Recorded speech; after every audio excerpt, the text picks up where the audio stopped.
తెలంగాణ రాష్ట్ర వ్యాప్తంగా నేడు కేసీఆర్ పుట్టినరోజు వేడుకలు ఘనంగా జరుగుతున్నాయి. ఈ నేపథ్యంలో సికింద్రాబాద్ మండలిలో ఎమ్మెల్యే పద్మారావు గౌడ్ ఆధ్వర్యంలో కేసీఆర్ బర్త్డే సెలబ్రేషన్స్ గ్రాండ్గా సాగాయి. సికింద్రాబాద్ ఎమ్మెల్యే కార్యాలయంలో కేక్ కట్ చేసి విషెస్ తెలిపారు పద్మారావు గౌడ్. అనంతరం కళ్యాణలక్ష్మి, షాదీ ముబారక్ లబ్ధిదారులకు చెక్కులు పంపిణీ చేశారు. ఈ సందర్భంగా ఎమ్మెల్యే పద్మారావు గౌడ్ మాట్లాడుతూ కాంగ్రెస్ ప్రభుత్వం షాదీ ముబారక్ లబ్ధిదారులకు ₹1,00,000తో పాటు తులం బంగారం ఇస్తామన్న హామీని వెంటనే ప్రారంభించాలని చెప్పారు. బంగారం రేటుతో సంబంధం లేకుండా కళ్యాణలక్ష్మి పథకాన్ని ₹1,60,000కు పెంచాలని పద్మారావు గౌడ్ డిమాండ్ చేశారు.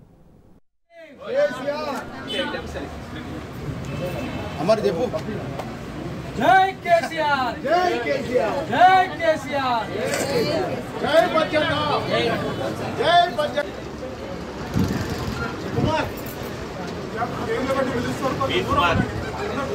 పి కుమార్